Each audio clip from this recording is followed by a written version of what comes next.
Mesdames, Messieurs, bonjour et bienvenue. Vous êtes en direct sur Ziana TV, la chaîne au cœur des diasporas. 100% direct spécial Covid-19. Quelle est la stratégie du Congo aujourd'hui par rapport au Covid-19? Vous avez suivi hier, M. Thierry Mongala, porte-parole du gouvernement congolais, annoncer le premier cas avéré du Covid-19 au Congo. Vous en connaissez les détails.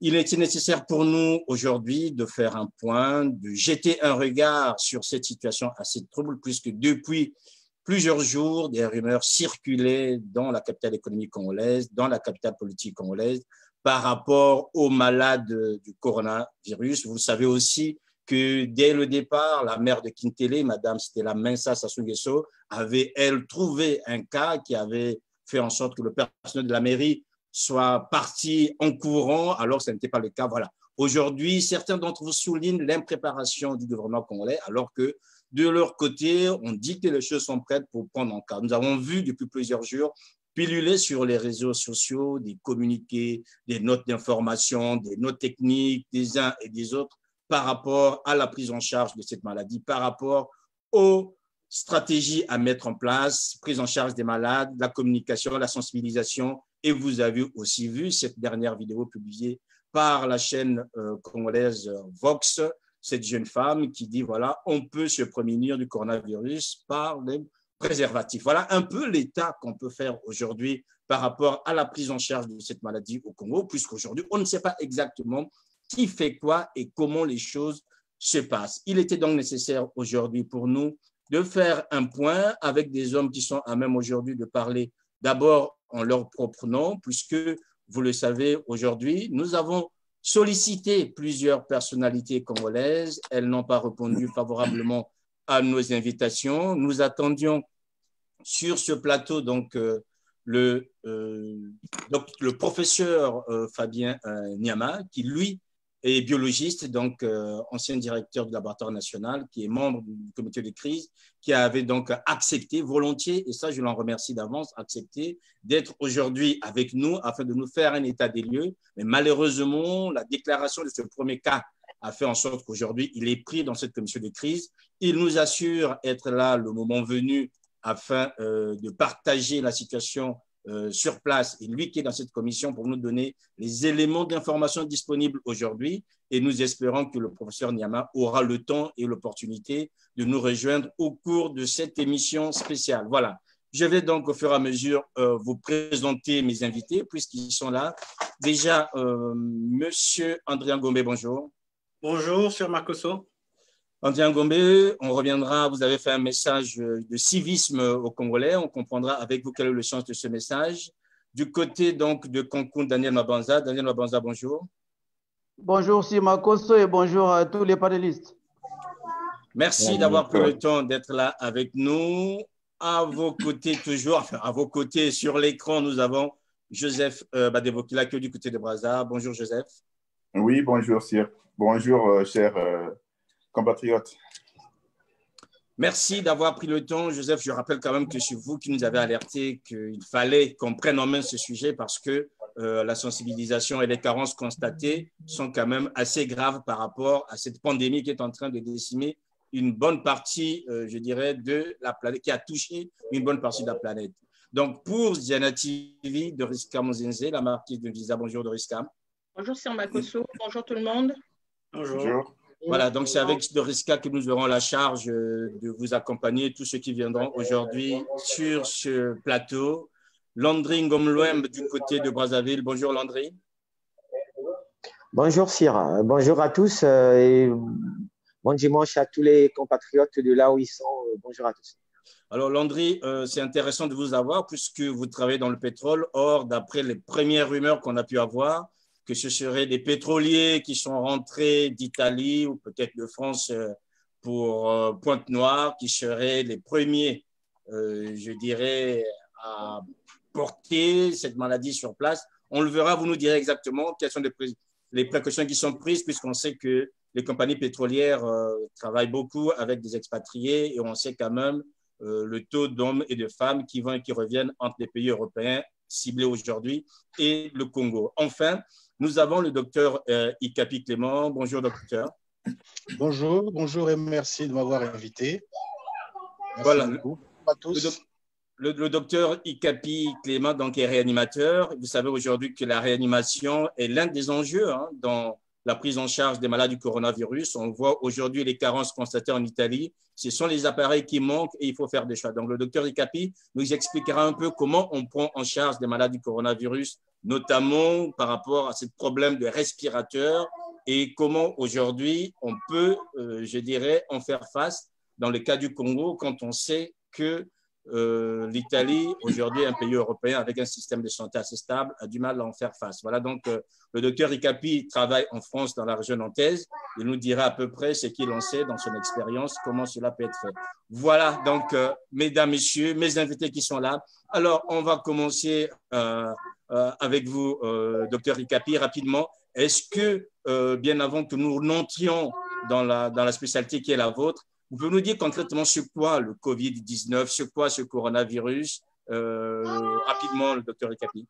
Ben écoutez, moi, déjà, avant de commencer, je regrette un peu que mes collègues de Brazzaville, du Congo, je ne sais pas s'ils ont été invités, mais qu'ils ne soient pas avec nous. Ce serait très intéressant pour moi de les avoir à mes côtés, avec nous, pour discuter de ce fléau qui, aujourd'hui, nous parlons particulièrement du Congo-Brazzaville, pour lequel nous avons eu un cas récemment déclaré par le gouvernement, un cas avéré, comme vous avez dit.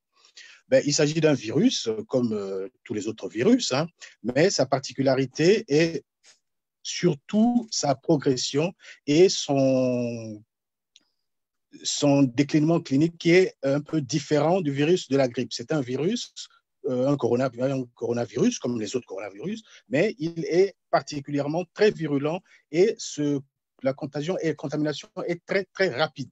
C'est pour ça que malheureusement, tout le monde a été surpris par ce que nous appelons aujourd'hui une pandémie, parce qu'il faut reconnaître que c'est une vraie pandémie. Voilà. Sinon, il n'y a pas d'autres explications à donner. Et maintenant, au niveau de sa progression, nous voyons bien, on sait d'où ça vient, on sait comment ça se propage. Et maintenant, il faut des mesures préventives pour essayer de limiter la propagation. Voilà, il faut des mesures préventives de risque. Avec vous, on va faire l'état des lieux de l'information disponible aujourd'hui. C'est quoi concrètement ? Alors, l'information ne circule pas. Je pense que tout le monde a pu voir récemment différents reportages des populations. Une jeune fille, une étudiante, une lycéenne, je pense, qui a été questionnée pour savoir comment faire en termes de prévention par rapport au coronavirus. Tout le monde a vu cette vidéo et ça montre clairement qu'actuellement, il n'y a pas de mesures qui sont passées, soit par la télé ou Facebook, pour pouvoir sensibiliser les populations.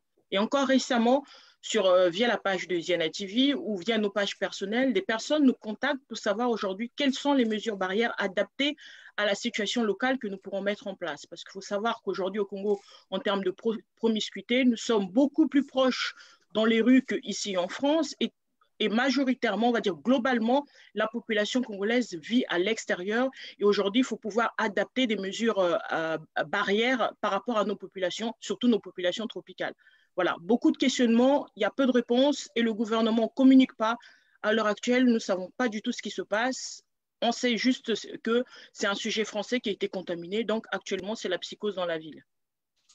Voilà, c'est la psychose dans la ville. Le docteur Ikapi demandait tout à l'heure pourquoi les médecins ou des professionnels de Brazzaville ne participent pas. Tout simplement, on en a sollicité plusieurs. Je ne vais pas les citer ici pour ne pas les mettre en difficulté, mais tous ces hommes nous ont renvoyés dans nos camps pour nous dire écoutez, c'est un sujet où il fallait s'adresser à un général, le général Ibata, qui devait prendre la parole et non pas eux en tant que professionnels. Heureusement, on a eu donc le professeur Fabien Niama qui lui a accepté, mais qui est aujourd'hui un peu, je dirais, pris de court par rapport à l'avènement de ce premier cas. Voilà, alors on va partir directement au Congo. Landry Gomloen, je disais tout à l'heure qu'on soupçonne beaucoup les pétroliers d'être les premiers vecteurs de cette maladie ou les premiers porteurs de cette maladie au Congo. Vous êtes dans le domaine pétrolier. Est-ce qu'il y a-t-il des précautions particulières qui sont prises par rapport à l'information, par rapport à la sensibilisation déjà dans le cadre professionnel quand on sait quand même le nombre important d'expatriés dans le domaine du pétrole au Congo? Ouais, bon, mais Brice, je te remercie de me donner la parole, mais non, moi, déjà… c'est Cyr, je sais que vous êtes habitué Cyr. avec Brice. Oui, Cyr, excuse-moi, arrête pour moi. Excuse-moi, Cyr. Oui, autant d'abord dire, dès le début, je ne suis pas un spécialiste de la santé.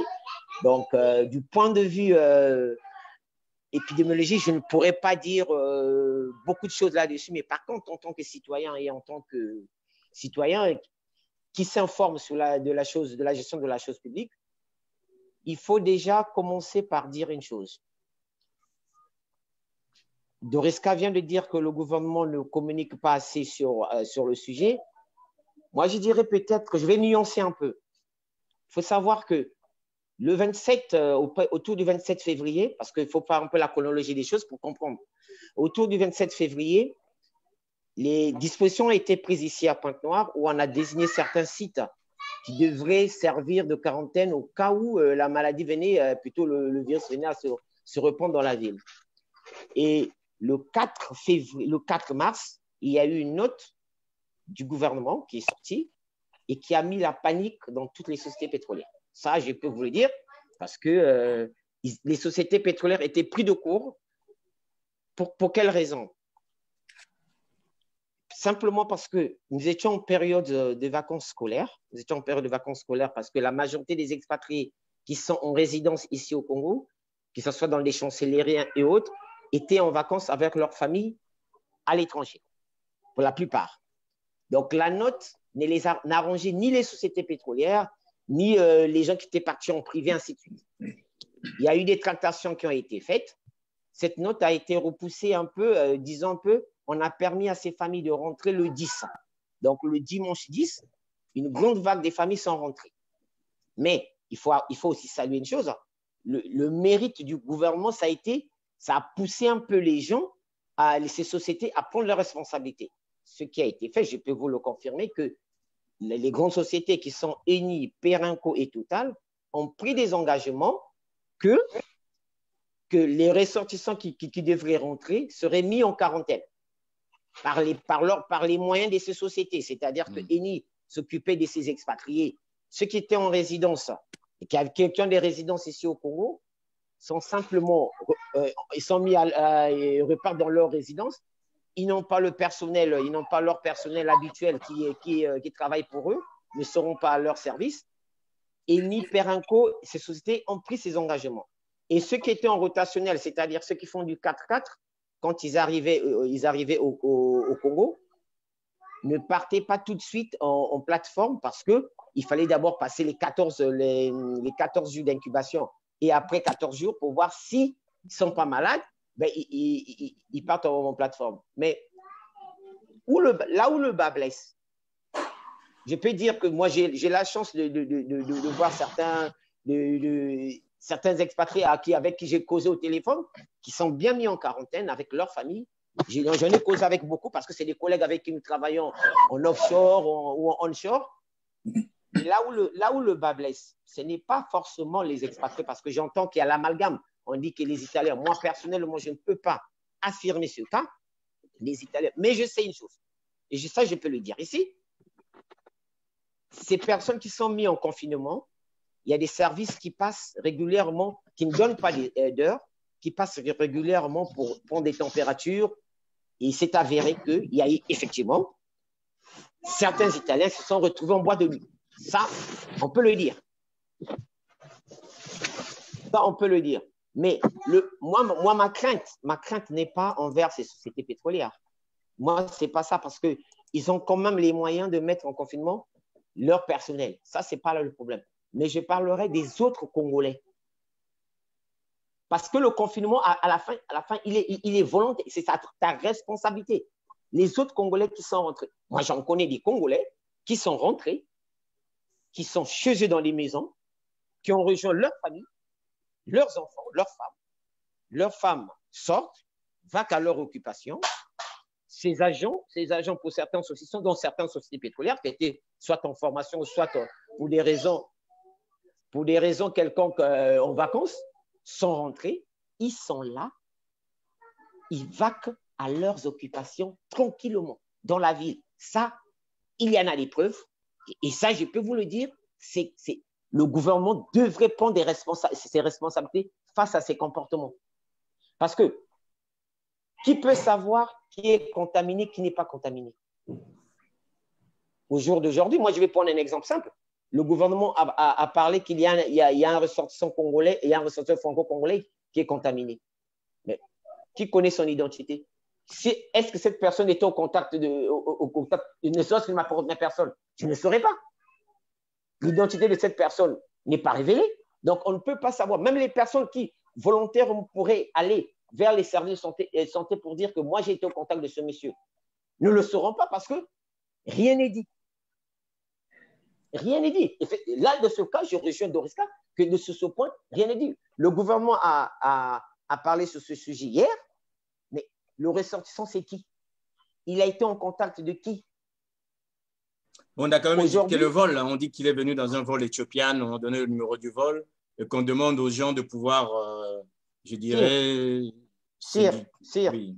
Au Congo, tous ceux qui viennent au Congo savent une chose. Quand vous arrivez à l'aéroport de Pointe-Brazzaville, vous remplissez une fiche. Sur ces fiches, donc, vous remplissez une fiche, vous écrivez votre nom, prénom, d'où vous venez, l'adresse, vous serez logé, même le numéro de téléphone. C'est vrai. Même le numéro de téléphone. Ces fiches-là, nous les remplissons tous, nous qui avons l'habitude de sortir et revenir dans ce pays. Mais déjà, à partir de ces fiches, on peut déjà retrouver toutes les personnes qui étaient dans ce vol. On n'a même pas besoin, puisqu'il y a le numéro de téléphone. On peut déjà retrouver les Congolais qui étaient dans ce vol. Ça, c'est un premier point. Le deuxième point, si on donne le nom de la personne qui est malade, mais volontaire, les personnes seraient inquiètes et dire, attends, j'ai été en contact de telle personne, je vais vers les services de santé. Au cas où peut-être que j'aurais contacté la maladie. On ne dit rien. Ceux qui rentrent à Pointe-Noire, par les vols, parce qu'il faut savoir que la plus grande partie des gens qui rentrent à Pointe-Noire par les vols Air France, c'est des pétroliers. C'est des pétroliers, ceux qui sont en rotationnel ou ceux qui sont partis pour des raisons, pour des missions, ainsi de suite. Est-ce que ces personnes, comment est-ce qu'on vérifie que ces personnes sont en confinement?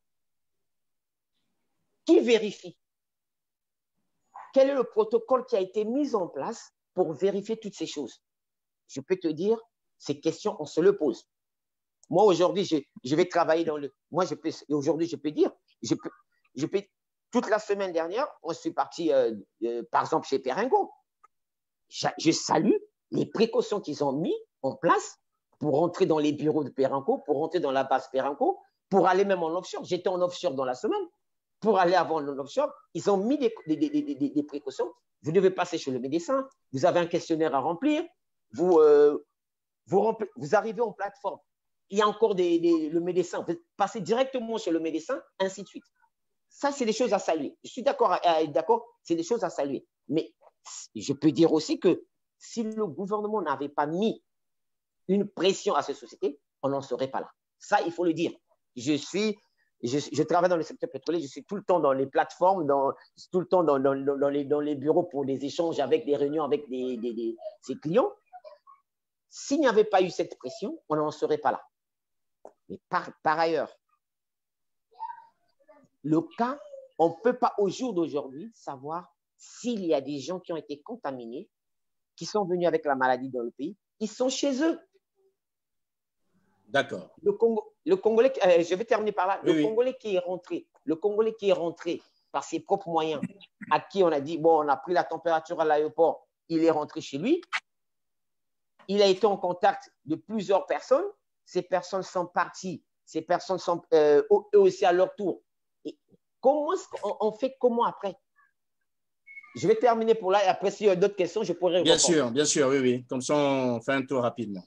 Voilà, donc on a bien compris, mesdames, messieurs, qu'il y a des questions qui se posent, des questions de civisme. On va toujours rester au Congo. Joseph Adevokila, du côté de Brazzaville, quel est l'état de la situation en tant que citoyen? Je rappelle juste que vous intervenez là en tant que citoyen simple observateur et je dirais dire exactement quelle est la situation du côté de Brazzaville. Ben, écoutez, je peux dire que c'est le calme plat. c'est le calme plat. Écoutez, il y a tout est normal. Et c'est même une normalité insolente, je trouve. Hein, parce que, vous savez, jusqu'à présent, je reste choqué par une chose qui s'est, enfin, un fait qui s'est déroulé. Vous savez où il y a eu le 8 mars, hein, donc le 8 mars qui est reconnu comme étant la journée internationale de la femme. Et au Congo, cette journée a été célébrée à Madingo. Donc, en plein corona, en pleine épidémie, on a fait fi de tout, comme si nous, on était les plus immunisés de tout. Donc, des milliers de personnes se sont retrouvées à Madingo, festoyant, mais sans quasiment de précaution, sans aucune précaution. Enfin, je n'y étais pas, donc je vais dire quasiment. Tout ce que je sais, c'est que les gens ont logé. Bon, Madingo, on sait, ce n'est pas une ville hôtelière, hein, donc les dispositions prises pour loger les gens, bon, on peut dire que c'était quasiment pas grand-chose. Hein. On sait que les gens ont logé dans des salles de classe, dans le stade de Madingo. Donc, vous imaginez un peu. Donc, j'ai trouvé ça assez horrible. Et disons, pour moi, le coup, c'est que c'était une manifestation de la placer sous la responsabilité, je dirais, hein, du ministre de la Santé. Donc, j'ai trouvé, mais franchement, j'en reste encore sans voix, quoi, et assez dépité de cela. Puis bon, bah, écoutez, dans tout le monde, hein, ce matin, les messes ont eu lieu. Voilà, quoi. En fait, moi, ce qui me dérange, j'ai mal. J'ai mal de cette ignorance. Est-ce que c'est une ignorance? Est-ce que c'est une négligence? Je n'en sais rien, mais vous savez, il y a quelques jours, j'ai publié sur ma page Facebook quelques-unes des mesures qu'on aurait pu prendre. Quoi. Bon, j'ai buté sur une seule. On fait quoi des marchés? Interdire les messes, les cultes. Vous savez, c'est populaire. Hein, les veillées funéraires. Et même pour la morgue, par exemple, vous savez, hein, le nombre de corps qui sortent par jour d'une morgue. Hier, un ami m'a dit qu'il était à Pointe-Noire, il a assisté il a vu qu'il y avait près de 100 corps qui sont sortis de la morgue de Pointe-Noire. Donc, vous voyez la masse de personnes qui s'agglutinent dans une morgue. Moi, je pense qu'on devait, à la limite, limiter à maximum 5 personnes par famille. Il n'y a pas grand-chose à y faire, quoi. On ne va pas nettoyer le cadavre, ainsi de suite. Donc, maximum 5 personnes, puis espacer un petit peu les temps de prise de corps. Bon, voilà, interdire les veillées, on n'en a pas vraiment besoin. Enfin, pour l'instant, du moins, oui, quelques visites la journée, ça va. Vous savez, là, je suis certain que demain, en face de moi, il y a une école maternelle et primaire. Je suis certain que demain matin, les gamins vont se pointer là. Voilà. Donc, on sait très bien, on n'a aucune preuve que le Congo est vraiment sous la coupe de Covid-19. Mais il y a ce qu'on appelle le principe de précaution. Moi, j'aurais vraiment aimé que dès le 1er mars ou dès le jour où la note a été prise par le gouvernement, mais qu'on prenne des mesures drastiques. Les écoles, écoutez, franchement, au niveau mondial, il n'y a pas d'année blanche. Hein. Donc, pour l'instant, on se dit, OK, alors par palier, on fermerait au moins de maintenant jusqu'au 31 mars, le temps de voir un peu les choses arriver, quitte à prolonger. Mais si on ne fait rien, circuler, rien à voir. Les bus sont toujours bondés. Et voilà quoi. Bon, c'est un peu, c'est le calme plat, peut-être. Enfin, disons que je dirais heureusement, c'est pas vraiment un événement heureux, mais heureusement qu'il y a ce cas qui serait d'ailleurs, on nous dit, je crois que c'est clair, hein, que ce n'est plus une rumeur, que ce serait un conseil du Premier ministre qui est le fameux COVID-19-1 du Congo. Bon, que tout le monde il serait aussi haché avec sa femme et ses enfants. Bon, apparemment, son état va mieux. Je souhaite un prompt rétablissement. Bon, voilà. Donc, on va dire que c'est grâce à lui qu'effectivement, la machine va s'emballer. J'espère que dès aujourd'hui, des textes sont en train d'être pris pour qu'on prenne des dispositions, qu'on ferme les écoles, qu'on ferme les églises, et puis voilà, qu'on essaie de limiter des attroupements. Les arrêts de bus, c'est des milieux bondés. Voilà. On peut en reparler après. Voilà. Oui, on a bien compris cette émotion. André Ngombe, est-ce que c'est à ce civisme que vous appeliez, parce que vous avez publié un message aujourd'hui vidéo en disant l'appel au civisme. Est-ce que finalement, en entendant Landry Ngombe, en entendant Joseph Padevota, finalement, il faut du civisme, que ce soit pour les sociétés pétrolières, que ce soit pour les individus, parce qu'on se rend bien compte que finalement, en fait, c'est tellement banal que personne ne pense mettre en place des mesures nécessaires, peut-être coercitives, pour que les Congolais soient plus ou moins, ces gestes barrières soient respectés. Est-ce que c'est vraiment ce civisme auquel vous faisiez appel, André Ngombe?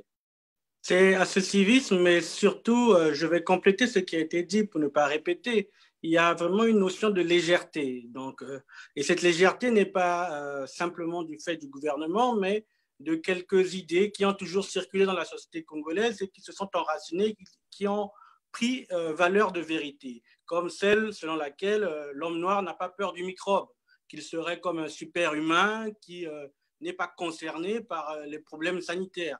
Le deuxième sujet, c'est celui sur la chaleur, que ce serait une simple grippe et que parce qu'on serait en milieu tropical, cela ne nous concernerait pas.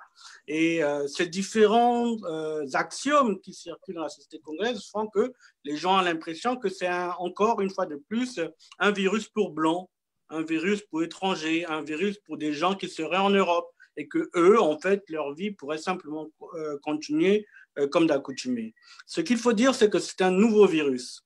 D'après ce qu'ont dit les scientifiques et les différentes publications, c'est un virus qui est passé de l'animal à l'être humain, un peu comme l'Ebola récemment. Donc, c'est un virus qu'on ne connaît pas bien et dont on ne connaît pas la portée sur l'être humain. Le petit recul que nous avons avec la crise chinoise et aujourd'hui européenne nous fait dire que dans 80% des cas, ça peut être bénin, mais quand ça se complique, pour survivre, il faut une assistance respiratoire parce qu'on est victime d'un syndrome de stress respiratoire aigu, et donc si on n'a pas de respirateur, on meurt immédiatement. Et ce qui nous emmène maintenant à la structure même du système sanitaire congolais. Nous, Congolais, n'avons pas de système sanitaire cohérent. Donc, nous n'avons pas de capacité de prise en charge, nous n'avons pas de capacité de réanimation. Et qu'est-ce qui nous reste comme instrument pour bloquer la progression de la maladie? C'est le civisme personnel, collectif, pour aider et le personnel soignant et évidemment les dirigeants à passer le cap de l'épidémie. C'est pour ça que j'ai fait le message pour dire ce n'est pas une affaire opposition-majorité, blanc-noir, c'est une affaire qui va toucher tout le monde. C'est une maladie, la maladie ne choisit pas et que si on n'est pas capable, nous, Congolais, de prendre les gestes barrières, puisque nous n'avons pas le système sanitaire pour faire la partie curative ou en tout cas le soutien respiratoire, il faut soi-même s'imposer ces gestes sanitaires, ces gestes de distanciation sociale afin d'éviter que le pays rentre complètement dans l'épidémie. Et enfin, ce qui est le plus dramatique dans la situation, c'est toujours cette tendance, en tout cas, vous l'avez vous-même constaté, à l'omerta. On est honteux de tout au Congo. On veut préserver la bonne image, on veut faire bonne figure, y compris dans le médiocre ou dans le criminel quasiment. Il n'y a rien à cacher parce que j'ai encore le souvenir, j'étais très jeune, des années 80-90, quand le sida est arrivé au Congo. Les premiers cas n'ont pas été traités comme il fallait, on a caché l'information, on a eu honte et ça a été une hécatombe pour les Congolais. Beaucoup de cadres, beaucoup de personnalités ont succombé dans le silence et la maladie s'est répandue dans le corps social jusqu'à aujourd'hui. Près de 12% de la population atteinte du sida. Sauf que pour le sida, c'était 6 mois, 1 an l'incubation, et après, on pouvait plus ou moins survivre si on prenait des mesures sanitaires. Or là, le virus se déclare en 14-15 jours et directement mortel si on n'a pas de prise en charge sanitaire respiratoire. Donc, nous sommes à l'aube d'une catastrophe sanitaire totale pour les Congolais qui sont naturellement déjà dans des conditions sanitaires médiocres, c'est-à-dire sous-nourries, donc la population est majoritairement malnutrie, la population est souvent hypertendue ou diabétique, et donc vous avez là en fait un terreau qui va certainement décimer les populations si rien n'est fait. Voilà, un terreau qui va décimer. Daniel Mabanza, rapidement, comme ça on va approcher cette affaire de respirateur, puisque on sait que c'est là où réside, je dirais, la force dans la survie dans cette maladie quand on est pris par ce stress respiratoire aigu. Daniel Babanza, rapidement par rapport à tout ce qu'on a entendu. Du Mexique là-bas, comment est-ce que vous percevez tout ça? On sait que le souci du Congo est toujours présent. Oui, bien, merci, Simakoso. Ben, pour ne pas faire de redite, comme viennent de le dire mes prédécesseurs, ben, déjà, si vous remarquez dans les pays qui nous accueillent, qui ont un système sanitaire plus évolué, les gouvernants ont pris un certain nombre de mesures. Ça prouve à suffisance que cette pandémie est en train de prendre des proportions plus larges. Mais ce qui est ahurissant avec le Congo, c'est quoi? C'est que nous sommes en face d'un mutisme auquel fait face le gouvernement congolais. Parce qu'on ne peut pas venir communiquer un 1er mars ou peut-être un 14 mars, d'autant plus que la pandémie a pris des proportions très larges depuis un certain nombre d'années, de mois. Donc, je parie que le gouvernement congolais continue à briller par la médiocrité et fait ce que moi j'appelle, ce qu'on appelle la politique du pourrissement. Qu'est-ce qui se passe? D'un côté, ils vous démontrent qu'ils ignorent les causes de ce qui se produit, et de l'autre, ils vous font comprendre que bien on connaissait les faits que ça les produit, mais on s'est pris un peu plus tard. Parce qu'on ne peut pas imaginer qu'un gouvernement responsable n'arrive pas à mettre un protocole suite à cette pandémie et que, vous savez, aujourd'hui, Pointe-Noire reçoit beaucoup de pétroliers qui quittent de tous les horizons, l'Asie, l'Europe. Et aujourd'hui, nous savons que l'épicentre de cette pandémie, c'est l'hémisphère nord. Et donc, avec le temps, vous comprenez que les pays africains vont être gagnés par cette pandémie. Et si on n'y fait pas gaffe, bien évidemment, avec la précarité qui règne déjà dans notre pays, c'est tous les Congolais qui vont être décimés. Et ce qui est plus contrastant, c'est que pendant que les autres pays africains prennent des mesures, non, le président de la République se permet de faire un sommet à Oyo pour parler de la Libye. C'est comme si la situation libyenne était plus intéressante que la santé de plus de 4 millions de Congolais. Mais ceci dénote tout simplement l'incompétence et le manque de considération. Et encore, il faut le dire, puisque ce gouvernement ou ce pouvoir n'a pas le mandat du peuple, c'est tout à fait évident qu'il brille par ce genre de mutisme. Donc aujourd'hui, je parie qu'on risque de constater que Pointe-Noire risque d'être l'épicentre de cette pandémie au niveau du Congo. Parce que même quand Landry Ngomlin parle des mesures qui ont été prises par des sociétés pétrolières, moi j'y ai travaillé. Je sais ce qui se passe quand les gens débarquent. On a vu des Occidentaux qui ont débarqué l'aéroport Agostino Neto via hélicoptère directement sur les plateformes. Donc, le protocole aujourd'hui serait mis par l'État congolais. Il y aurait eu des mesures drastiques pour, n'est-ce pas, endiguer avant. C'est ça. Il faut une démarche proactive. C'est se prémunir avant que tous les effets ou toutes les conséquences ne se produisent. Donc, je suis vraiment très sidéré. Moi, j'ai laissé toute une famille à Brazzaville.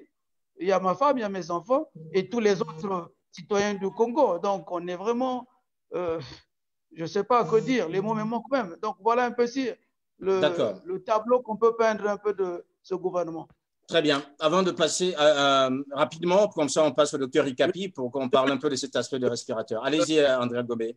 Ce que je voulais dire, c'est que nous savons tout cela du gouvernement congolais, d'où le sens vraiment de mon message. Nous savons que le gouvernement congolais, ses habitudes, son mode de fonctionnement, nous ne pouvons pas compter sur lui à 100% pour prendre en charge. Donc, il appartient à chaque citoyen vraiment consciemment de se dire, nous ne pouvons pas compter sur le système sanitaire.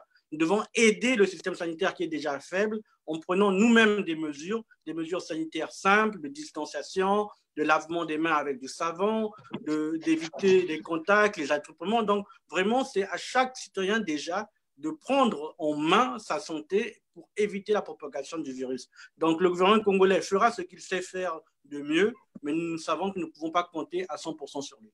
Voilà, la marquise de Visa, il y a eu quand même un protocole qui a été mis en place, mais peut-être pas respecté, Dorissa.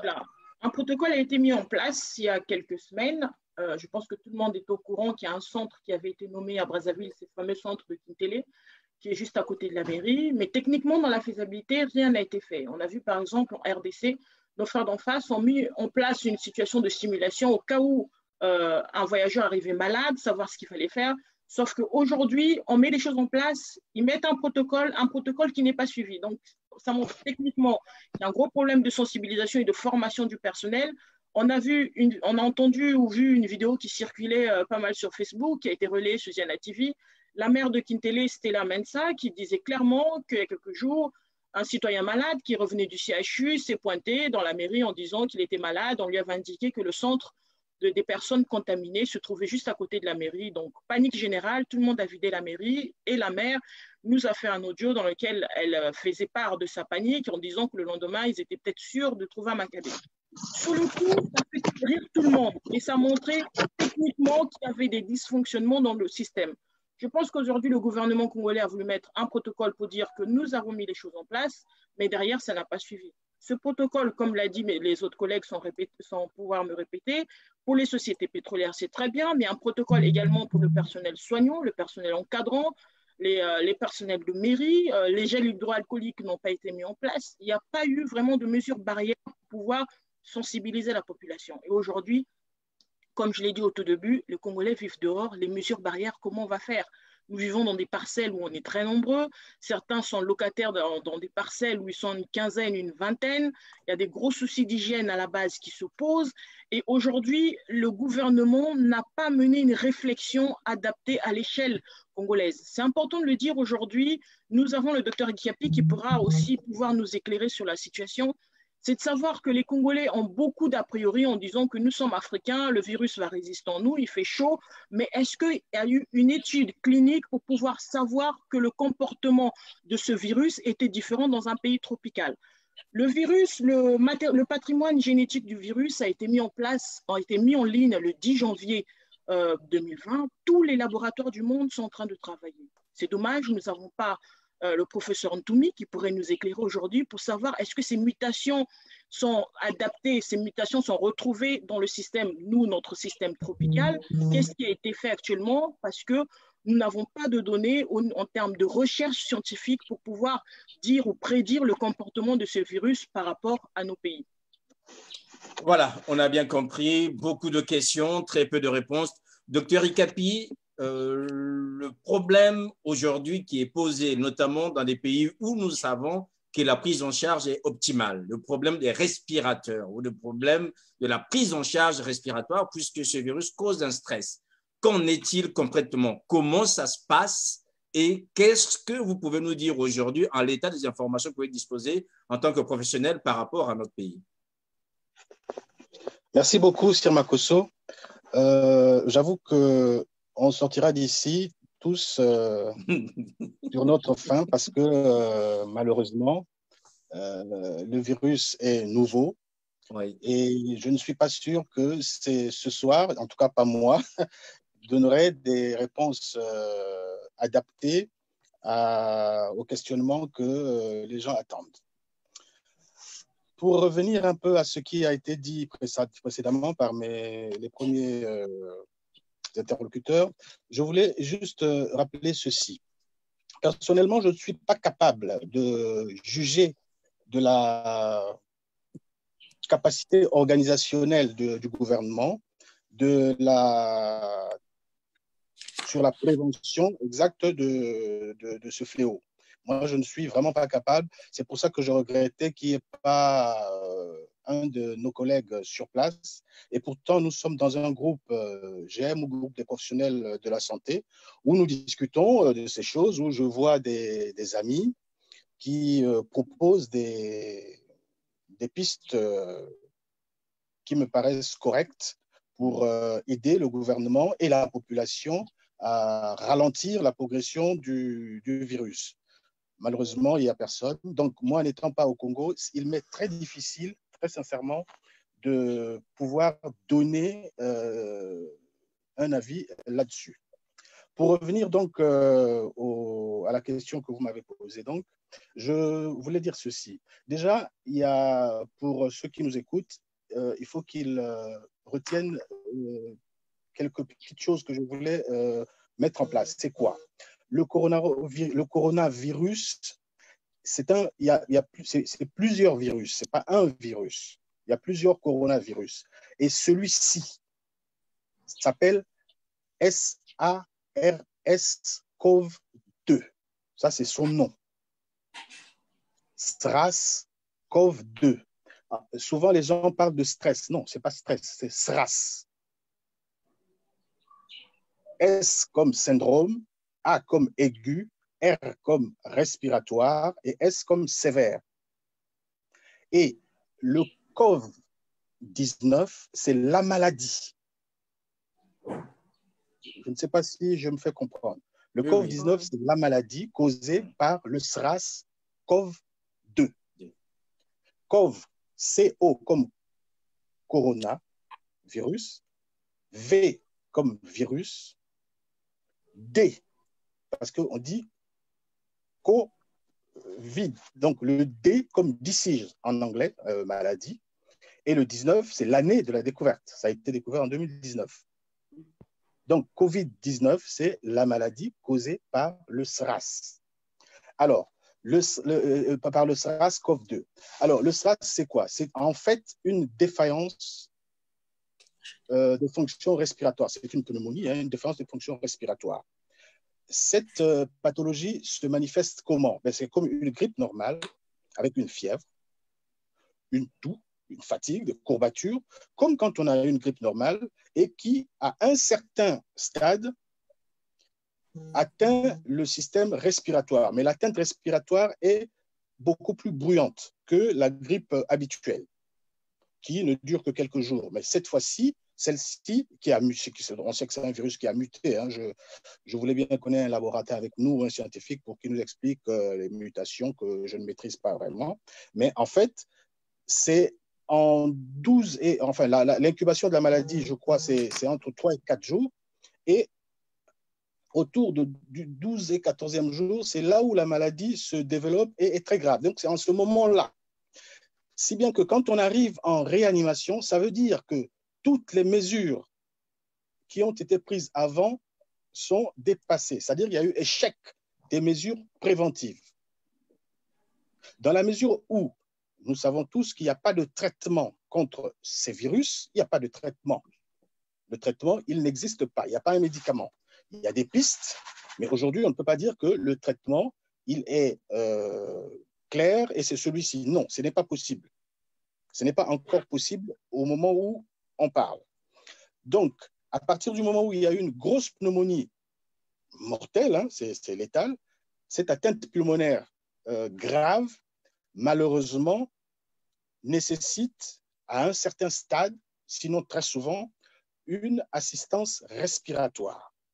Et c'est donc à ce stade d'assistance respiratoire que le malade va en réanimation, puisque les seuls services dans un hôpital habilités à mettre un malade sous respirateur, c'est les services de réanimation. Et une fois le malade en réanimation, le traitement, il est simplement symptomatique, c'est-à-dire qu'on ne traite que les symptômes, c'est-à-dire qu'on a la fièvre, on sait ce qu'il faut prendre, le Doliprane, c'est-à-dire qu'on a les maux de tête, on sait ce qu'il faut prendre, la fatigue, on sait ce qu'il faut prendre, la courbature, on sait ce qu'il faut prendre, et entre-temps, le malade est pris en charge par une assistance respiratoire avec de l'oxygène, bien sûr, et jusqu'au moment où un virus a une durée de vie limitée. Un virus, ce n'est pas une bactérie. Il faut bien différencier un virus et une bactérie. Le virus a une durée de vie limitée. Le virus de la grippe, par exemple, la grippe saisonnière que nous avons tous, nous savons qu'en à peu près une semaine, qu'on le traite ou pas, s'il ne s'aggrave pas, le virus disparaît de lui-même. Et le SARS-CoV-2, c'est pareil, mais lui, sa durée est plus longue dans l'organisme. Donc, et il crée des dégâts tels que, avant de disparaître, il risque la mort. Car près de, disons, près de la moitié des patients atteints du Covid-19, près de 60% de ces patients qui vont en réanimation meurent. À ce stade, près de 60% des sujets âgés, à partir de 75 ans, meurent. Chez les enfants, c'est un peu moins, parce que les enfants résistent un peu plus. Cependant, il n'y a pas d'études il n'y a pas d'étude à ce jour qui nous dirait que dans les régions tropicales, le COVID est moins virulent qu'ailleurs. Ce n'est pas possible, en tout cas pas en l'état actuel des connaissances.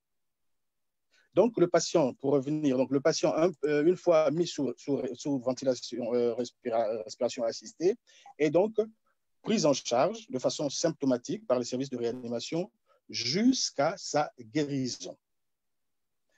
Pour cela, il faut donc un plateau technique important. Un plateau technique important, effectivement, des professionnels qui sont effectivement bien férus de leur boulot, et donc des équipes qui sont préparées à ça. Malheureusement, dans nos pays, il n'y a pas que le Congo, il y en a presque tous les pays africains, les pays en voie de développement, malheureusement dans le pays, il y a très peu de lits de réanimation. Il y a très peu de lits de réanimation, étant donné la rapidité, si vous voulez, de la contagiosité du virus. Effectivement, très vite, les services de réanimation, que ce soit de Pointe-Noire ou de Brazzaville, pour ne parler que de ces deux villes qui ont des services de réanimation, seront très rapidement, à mon avis, dépassés débordés. Si on arrive à ce stade. Pour l'instant, on n'y est pas encore, mais je pense qu'il est temps, comme ça se fait ailleurs, et je pense que j'ai vu le communiqué du gouvernement qui m'a paru clair. Hein. Je pense que les services de réanimation actuellement et de soins intensifs ont réservé des lits pour, au cas où on arrive à ce stade, qu'il y ait quand même une prise en charge idoine pour ces patients qui auront malheureusement des pneumonies gravissimes. Voilà. Donc, c'est à peu près ça pour le coronavirus qui s'appelle SRAS-CoV-2. Je ne sais pas s'il y a des questions. Moi, je vous écoute si jamais il y a d'autres questions à ajouter. Andrea Gobet, vous avez peut-être une question? Oui, juste un petit complément. Donc, je remercie vraiment le docteur Ikapi pour son exposé extrêmement clair et j'espère que ça va participer à la sensibilisation et des autorités de la population quant à la gravité. Et je voulais juste donner le commentaire sur l'aspect tropical. Nous savons que pour l'instant, le virus n'a pas été très actif dans les zones tropicales, selon les premières informations disponibles, parce que la température serait soi-disant plus élevée. Sauf qu'il faut savoir qu'il y a cette inversion naturelle. Pour l'instant, nous sommes en hiver dans le nord et dans le sud, c'est plutôt l'été. Et à partir de fin avril, début mai, ça sera la saison sèche et l'hiver austral est donc propice à ce type de maladie respiratoire. Donc, nous allons simplement voir, en tout cas dans la prospective que nous faisons nous, les cas de plus en plus augmenter. Plus nous allons rentrer en saison sèche et en hiver austral, plus le risque sera grand dans nos pays. Et donc, nous avons cette fenêtre de tir entre aujourd'hui en mars jusqu'à début mai, où il faut prendre les mesures nécessaires pour éviter le chaos.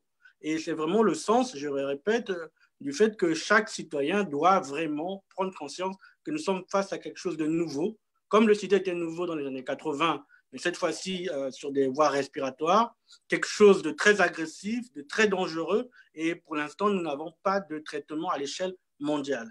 Si le système de santé européen, qui est robuste, organisé, semble être débordé, avec des populations plutôt en bonne santé ou en tout cas bien suivies, imaginez les dégâts que cela peut causer sur des populations fragilisées, avec un système sanitaire complètement à l'abandon, sinon désorganisé. Donc, il appartient à chacun vraiment de prendre en charge ces mesures pour aider collectivement à survivre parce que le péril est grand, comme le docteur l'a dit, 60% des patients qui arrivent au stade aigu décèdent. Si vous rapportez ça à la population congolaise, ça peut être une hécatombe. Voilà, ça peut être une hécatombe, mesdames, messieurs, vous êtes en direct. Monsieur, on arrive bientôt vers la fin. J'aimerais, c'est vrai qu'au Congo, on dit toujours, chaque fois qu'on fait quelque chose, on critique. Ce serait peut-être l'occasion aussi de mettre sur la place publique ce qui pourrait accompagner ou pourrait adapter, je dirais, la sensibilisation par rapport à la situation congolaise. Doriska disait tout à l'heure que nous sommes des peuples qui vivons les uns aux côtés des autres ou les uns avec les autres. Comment faire, puisqu'aujourd'hui, on se rend bien compte, le docteur Ikapi venait de le dire, qu'il n'y a pas de traitement en soi. On soigne les symptômes une fois qu'on est pris en charge par rapport à ce stress respiratoire. qu'est-ce qu'on fait, qu'est-ce qui peut se faire? Chérie, calme un peu l'enfant, là, je vais intervenir, s'il te plaît.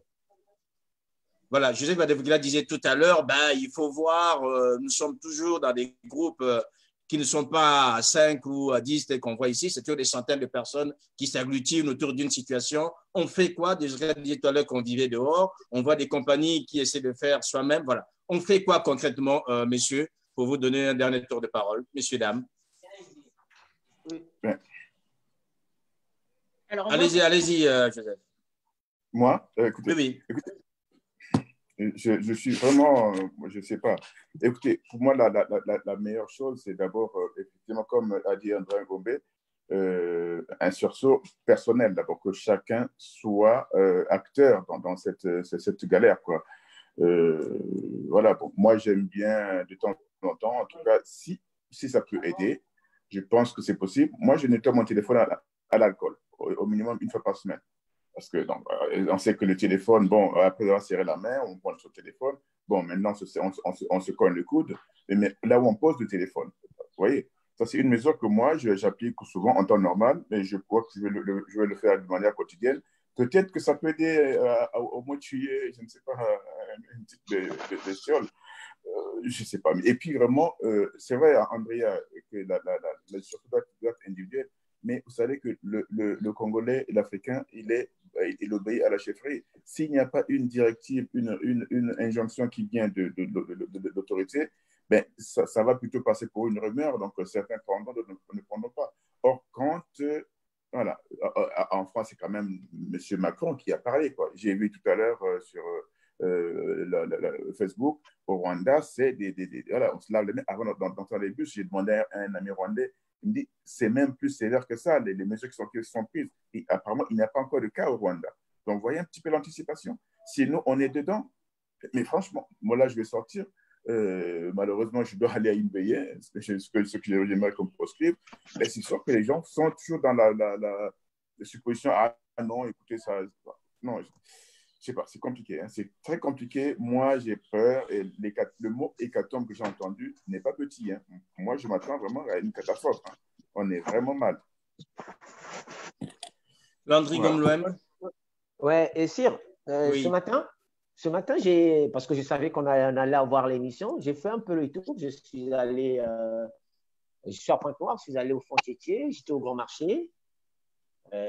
Question de regarder un peu autour s'il y avait même. Mais je te dis, il n'y a pas de la sensibilisation. Je suis parti au Fond-Tchétier, je suis allé acheter des fruits, mais tu as comme l'impression que il n'y a rien à dire, circuler, tout va bien. Il n'y a pas de panneaux. Il n'y a pas de panneaux. Je prends même l'exemple. Allez il y a 15 jours, j'étais au marché Total. Mais il n'y a pas de pancartes, il n'y a rien pour sensibiliser les gens. Il n'y a rien. Ce matin, je suis allé au marché, je me suis dit, bon, je vais quand même aller voir comment les églises fonctionnent comme si.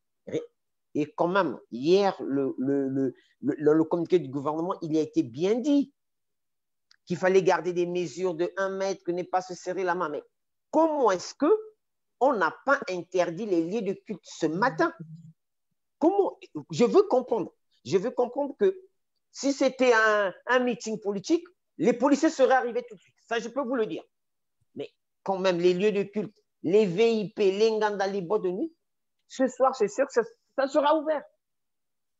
Comment peut-on se prémunir d'une telle pandémie si ça arrivait au Congo? Mais si on continue à faire comme ça, ce ne serait pas possible. Les marchés sont bondés, les bus, pareil, les bus, et en plus, je vais vous parler, vous terminez par là pour les bus au Congo, mais rentrer dans les bus au Congo, vous comprenez que vous êtes à la limite, même les sardines sont mieux disposées dans une boîte. Les gens sont bondés dans les bus, on fait comment demain? Quelles sont les précautions qui ont été prises pour demain? Parce que ce n'est pas, le demain, ce n'est pas dans 10, 15, 20 jours, c'est demain. Demain, lundi, les gens vont repartir au boulot, ils vont prendre les transports en commun, mais on fait comment? La sensibilisation, c'est laquelle? Voilà dans quel système on se retrouve aujourd'hui. Et je peux bien comprendre, ce n'est pas pour leur jeter la pierre, mais quand il a été question de recevoir le chef d'État du gouvernement de la mobilisation, on sait la faire. La mobilisation, là, on sait la faire. Et ça, je suis chapeau, ils savent la faire, la mobilisation. Mais la mobilisation pour prévenir cette pandémie, mais je ne vois rien. Et là, on ne voit rien venir quand même. Moi, je vais terminer par là, mais bon, c'est désolant de le dire.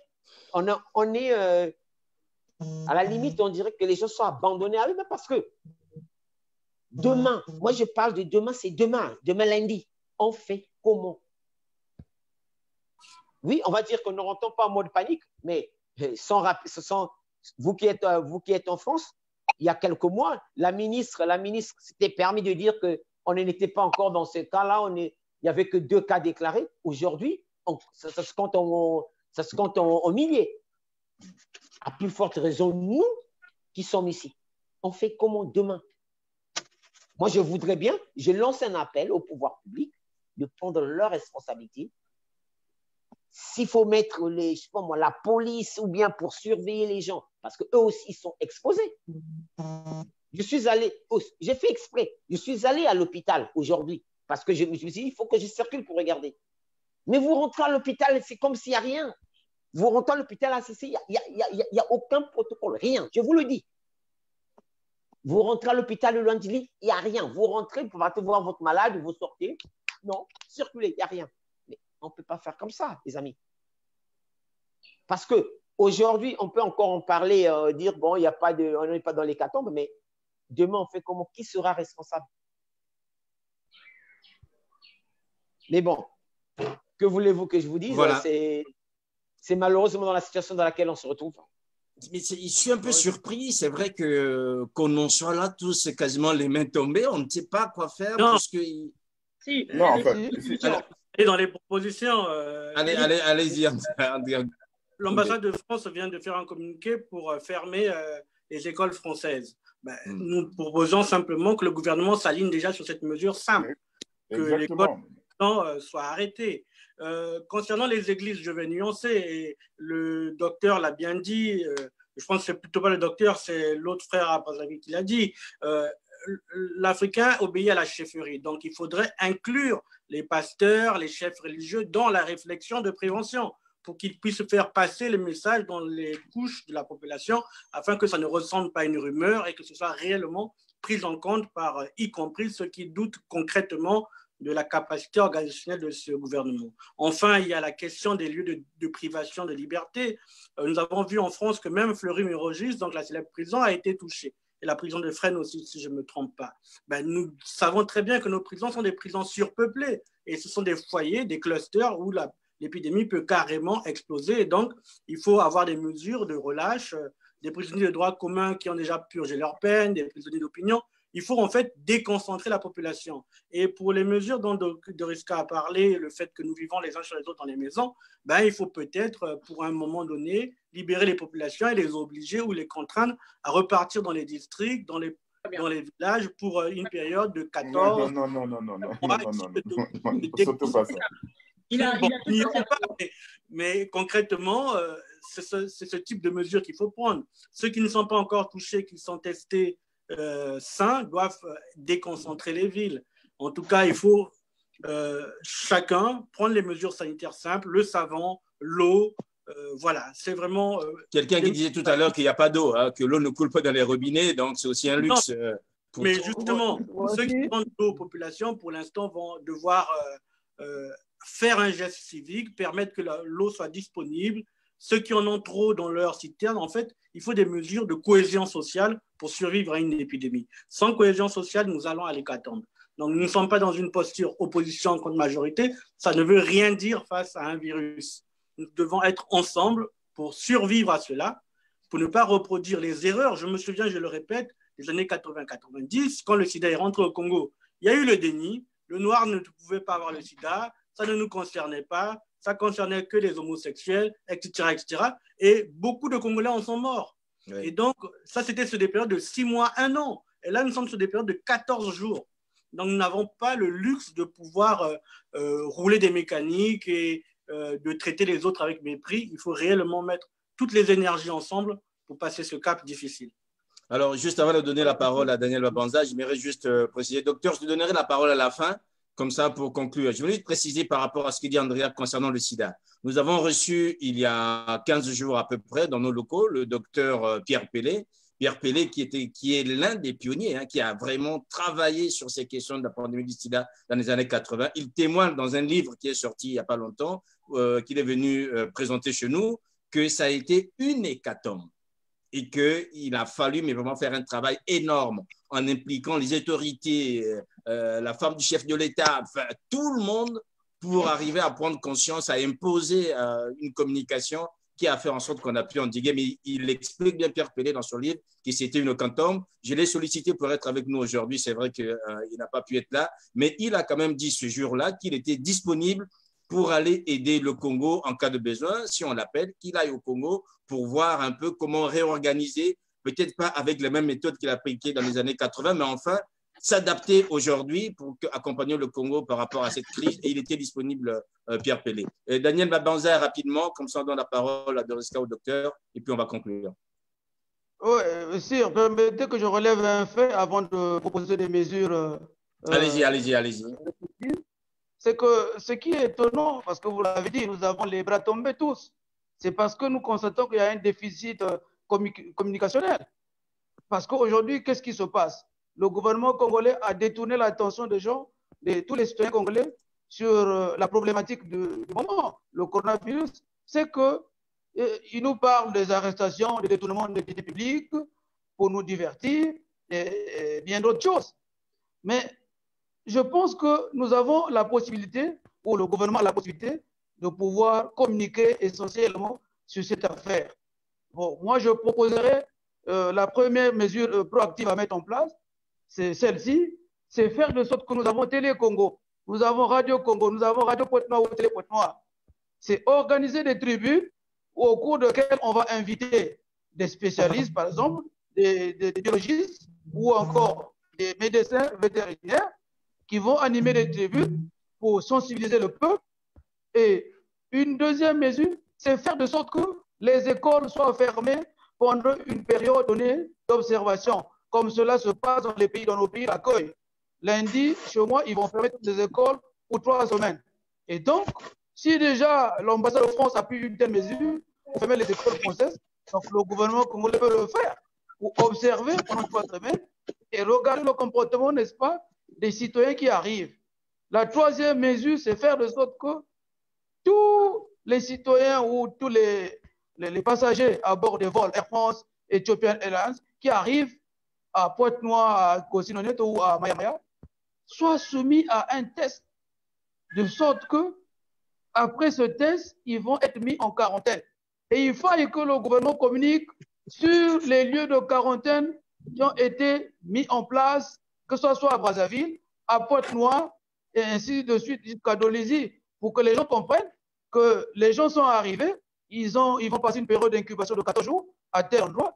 Et il n'y a que comme ça qu'on peut, n'est-ce pas, faire de sorte que le Congolais comprenne que, évidemment, ce Covid-19 est une pandémie qui peut, n'est-ce pas, ravager, décimer des populations entières. J'en ai terminé. Merci. Juste avant de passer la parole à Doriska, Joseph voulait dire quelque chose. J'ai vu qu'il y a une main levée. Oui, tout à fait. Je vais contredire un petit peu mon cher ami, mon nouvel ami André Gombe. Ce qu'il a dit sur que les gens partent un peu de la ville, partent dans les autres villages, c'est quelque chose qu'on a eu à envisager. Mais je pense que le gouvernement doit tout faire pour empêcher cela. Éventuellement même mettre des checkpoints au niveau des péages pour que si quelqu'un quitte Brazzaville pour aller à l'intérieur, qu'il démontre qu'il est sain. Parce que, imaginez un peu, si les gens quittent Brazzaville dans la panique, surtout dans les villages, mais qui dit qu'ils ne sont pas atteints? Et s'ils vont là-bas avec la maladie, mais voilà, les villages seront décimés. Donc, je pense qu'il faudrait que les villes soient des lieux de confinement large, mais que les populations bougent le moins possible pour pouvoir contrôler l'épidémie. Et laisser l'intérieur du pays éventuellement sain, quoi. Et puis, bon, se concentrer la lutte. Parce que si les malades vont ailleurs, on n'aura jamais les moyens de les surveiller. Voilà, donc, et puis, je pense que ce serait quand même pas mauvais d'interdire les vols pendant au moins 2 semaines, juste pour voir. Parce que là, on est je suis extrêmement pessimiste. On est très mal. OK. Doris Kahn. Alors, la question que je voulais poser au docteur Ikapi, c'est de pouvoir nous éclairer en fait sur tout ce qui est dispositif de réanimation qu'on pourrait trouver dans les hôpitaux de proximité. C'est vrai qu'aujourd'hui, lorsqu'on tombe malade au Congo, on va tout seul à l'hôpital. C'est bien de donner cette information aux populations, de savoir vers où est-ce qu'ils peuvent se diriger. Enfin, pour conclure, je pense que tout le monde sait qu'actuellement, nous sommes au stade 3 en France. On va vers le confinement, ce qui est sûr. Il y a quelques jours, on a tous couru dans les grandes surfaces pour faire nos réserves parce qu'on ne sait pas ce qui va arriver, parce que tous les jours, on a des mesures qui sont de plus en plus drastiques. C'est vrai qu'Andrea a dit quelque chose de très important. Il y a d'abord la mesure patriotique, c'est que chaque citoyen va prendre en compte, va s'occuper de sa santé. Et ensuite, la piste de solution, c'est qu'il faut savoir qu'aujourd'hui au Congo, on ne peut pas être confiné. La maman qui va se baigner vit de ces baignets-là. Et si on la met en confinement, elle n'aura plus de source de revenus. Et donc, pendant 14 jours, elle n'aura pas de revenus pour pouvoir subvenir à ses besoins. C'est pareil, les chauffeurs de bus, ils vivent de ça. Enfin, les mamans qui vendent au marché vivent de ça. Aujourd'hui, les mesures, il y en a beaucoup. Il y a la piste, une des pistes qui a été avancée d'envoyer les personnes au village, c'est d'abord les contrôler. Pourquoi envoyer les personnes au village? C'est aujourd'hui parce qu'il y a une distance qu'on peut respecter au village. Les maisons sont éloignées les unes des autres, pas comme à Brazzaville, parce qu'une fois qu'on va fermer les écoles, les églises, on va tous se retrouver dans les maisons surchargées et on va continuer à se contaminer. Donc aujourd'hui, ce qui est important de savoir, c'est de pouvoir emmener une réflexion rapide sur les moyens de mesure, parce que le gouvernement aujourd'hui est complètement hermétique. Et je pense que c'est le travail du gouvernement aussi de pouvoir s'ouvrir à la diaspora pour qu'une réflexion soit menée, une réflexion à l'échelle congolaise pour pouvoir protéger les populations. Et puis aujourd'hui, c'est important de le dire, la personne qui a été contaminée, c'est une personne qui est proche du membre du gouvernement. Et les moyennes d'âge des personnes du gouvernement, c'est 70 ans. Et 70 ans, c'est le seuil le plus touché. Et ça, on le rappelle, qu'il est urgent qu'il puisse se mettre en place des choses concrètes pour pouvoir protéger les populations. Très bien. Docteur Ikapi, on va vous donner… Je voulais juste ajouter un élément, s'il te plaît. Rapidement, oui. Ouais, c'est juste, je venais de quitter le Congo il y a à peine 2 ans. C'est juste vous dire que, en ce qui concerne le service de réanimation, il est inexistant, que ce soit l'hôpital à Assisi. Moi, j'y ai été en 2017. J'en ai perdu un par an par manque d'oxygène médical. Et le CHU, n'en parlons pas. L'ONG, c'est carrément une merde. C'est presque un mouroir. Donc, si aujourd'hui, le gouvernement congolais n'arrive pas, comme l'a dit ma soeur Doriska, ne se met pas en contact avec la diaspora pour pouvoir trouver des équipements en ce qui concerne la réanimation, je pense que c'est l'hécatombe. Landry Ngomblem, rapidement, j'ai vu que vous voulez dire quelque chose. Oui, c'est par rapport à le centre de confinement, par exemple, de Pointe-Noire. Si tu connais bien la géographie de Pointe-Noire, ce centre se situe à Patra. Quand tu es au terminus de Patra, il y a un CHU qui était en construction, qui était lancé dans les grands projets qui étaient lancés par l'État. C'est le centre qui a été choisi en cas de grande crise de quarantaine, c'est ce centre. Mais je peux te dire que ce site n'est pas vraiment accessible. Pour traverser la ville, pour traverser la ville de Luandjili ou bien de Ngoyo pour arriver là-bas, je te dis que c'est tout un problème. Qu'est-ce qui a été mis en place? Nous prenons un exemple simple. On a eu un cas simple lors du 4 mars. On a eu des problèmes d'ambulance dans ce pays.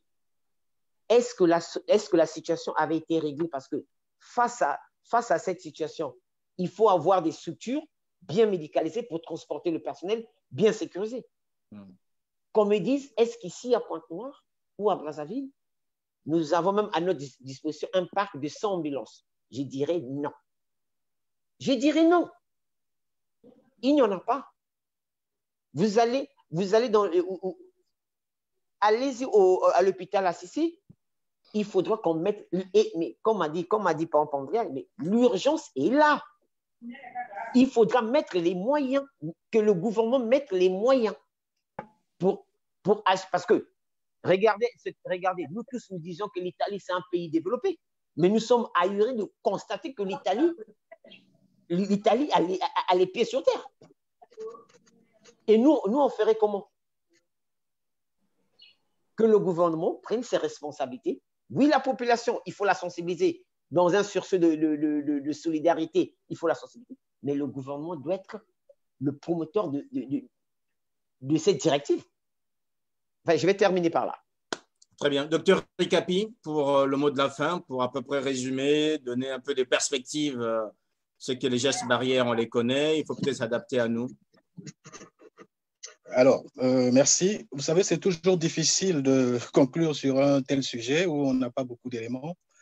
Je ne suis pas, c'est vrai, le porte-parole du gouvernement, mais moi, je pense que le Covid-19, c'est un problème de santé publique.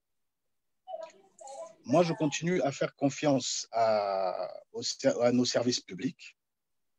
Je continue à faire confiance aux citoyens congolais parce que le problème, c'est d'abord individuel.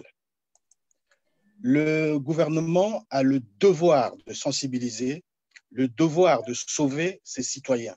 Mais le citoyen a aussi le devoir d'aider le gouvernement. Les mesures simples dont on parle, mais ce sont des mesures que les citoyens doivent appliquer, que nous connaissons tous. Je pense que c'est trop tôt de plonger dans l'hyper-paranoïa. C'est grave, c'est vrai, mais il ne faut pas non plus qu'on stigmatise les personnes.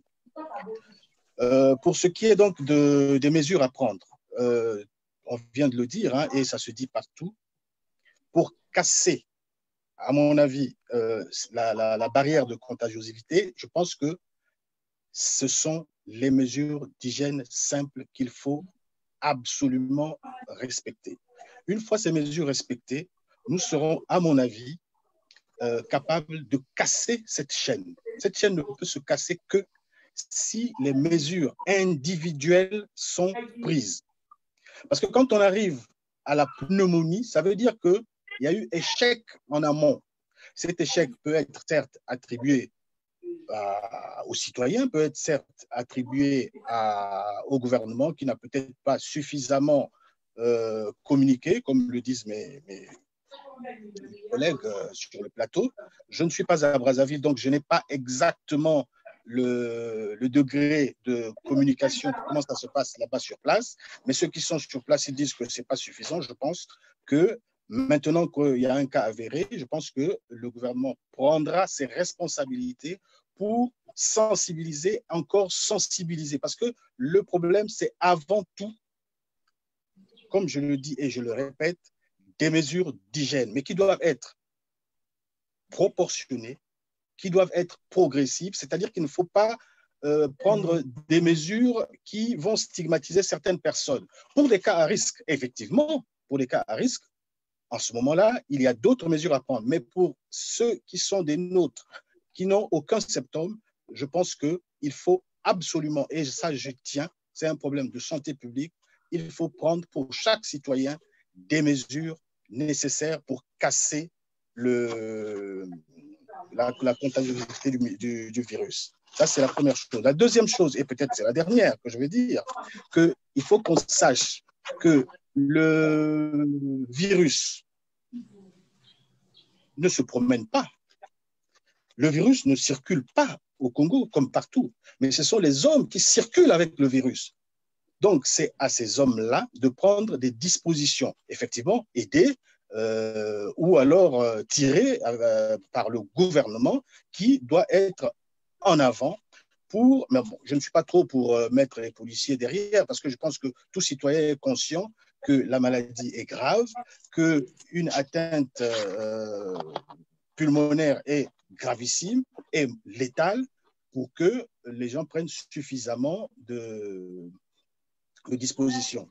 Ce que le gouvernement a à faire, je pense, c'est prendre des mesures qui vont interdire effectivement des regroupements, comme l'a dit un de mes prédécesseurs, au niveau des églises, des écoles, des réunions, de toutes les situations qui font que les gens se regroupent, je pense que sont actuellement à éviter de façon à casser définitivement la circulation de ce virus qui, malheureusement, si on ne fait pas attention, va créer des dégâts, à mon avis, qui vont coûter très, très, très, très cher à nos populations. Voilà ce que je voulais dire. Et pour répondre à la question de notre consoeur, là, je voulais dire ceci, que les seules villes au Congo qui ont des services de réanimation, c'est-à-dire qu'une fois arrivé au stade d'assistance ventilatoire, ben, il n'y a que Pointe-Noire et Brazzaville. Malheureusement, il n'y a que ces deux villes qui ont du personnel et du matériel, à ma connaissance, pour prendre en charge les pneumonies graves, pour prendre en charge les malades qui auront besoin des assistances respiratoires. Maintenant, le plateau technique, est-ce qu'il est à ce jour suffisant? Je ne suis pas capable de le dire, mais je sais que dans le service de réanimation de Brazzaville que je connais, il y a autant de respirateurs que des chambres. Voilà ce que je peux dire à ce niveau-là. Donc, je redis, mesures d'hygiène et encore mesures d'hygiène. Ça, c'est le rôle du citoyen et boosté pour ça par nos gouvernements qui vont nous donner comment on appelle, des directives nécessaires pour éviter et casser la circulation de ce virus. Voilà ce qu'il faut, à mon avis, au stade où nous en sommes. Voilà, merci docteur, merci à vous tous. J'aimerais juste rappeler que le Congo a une coopération tant vantée tous les jours avec la Chine.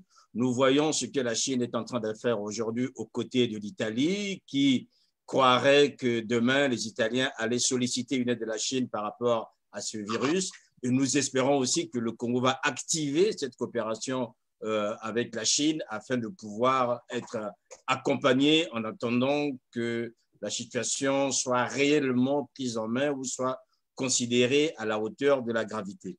Merci donc à vous d'avoir participé. S'il y a une mesure, c'est sans suite à annoncer dès ce soir, puisque demain c'est lundi, c'est que le ministre, le président ou je ne sais pas qui puisse annoncer que demain, toutes les écoles sont fermées et que les déplacements soient limités et qu'on voit avec les entreprises normalement comment organiser ce confinement, je dirais, personnel en entendant que la situation soit prise en main. Et je pense que c'est la seule mesure salutaire pour l'instant qu'on peut demander. Elle ne coûte pas grand-chose en soi pour le gouvernement à s'y engager, même si économiquement on sait qu'elle a un coût, mais au moins on saura préserver les énergies nécessaires pour que l'économie continue à tourner s'il en est ainsi. Merci donc à Andrea Gombe, merci à Landine Gomelin de Pointe-Noire, à Joseph Adevokila de Brazzaville, merci à la marquise de Visa, à Daniel Mabonza du côté de Cancun au Mexique et au docteur Ikapi. Portez-vous bien, nous continuerons bien sûr à vous sensibiliser sur ces questions. Il faut savoir juste que nos programmes vont bien sûr s'adapter à ce Covid-19. Vous avez vu déjà que nous continuons et nous avons déjà fait des programmes avec des Congolais qui sont un peu partout dans le monde. Il était nécessaire pour nous de nous tourner vers le pays et de nous alarmer avec vous par rapport à la situation aujourd'hui. Portez-vous bien, nos programmes continuent puisqu'à la fin, vous allez avoir donc tout à l'heure Brice Landry Déco dans le 17h dimanche. À très bientôt. Au revoir. Au revoir. Merci. Au revoir. Merci bien.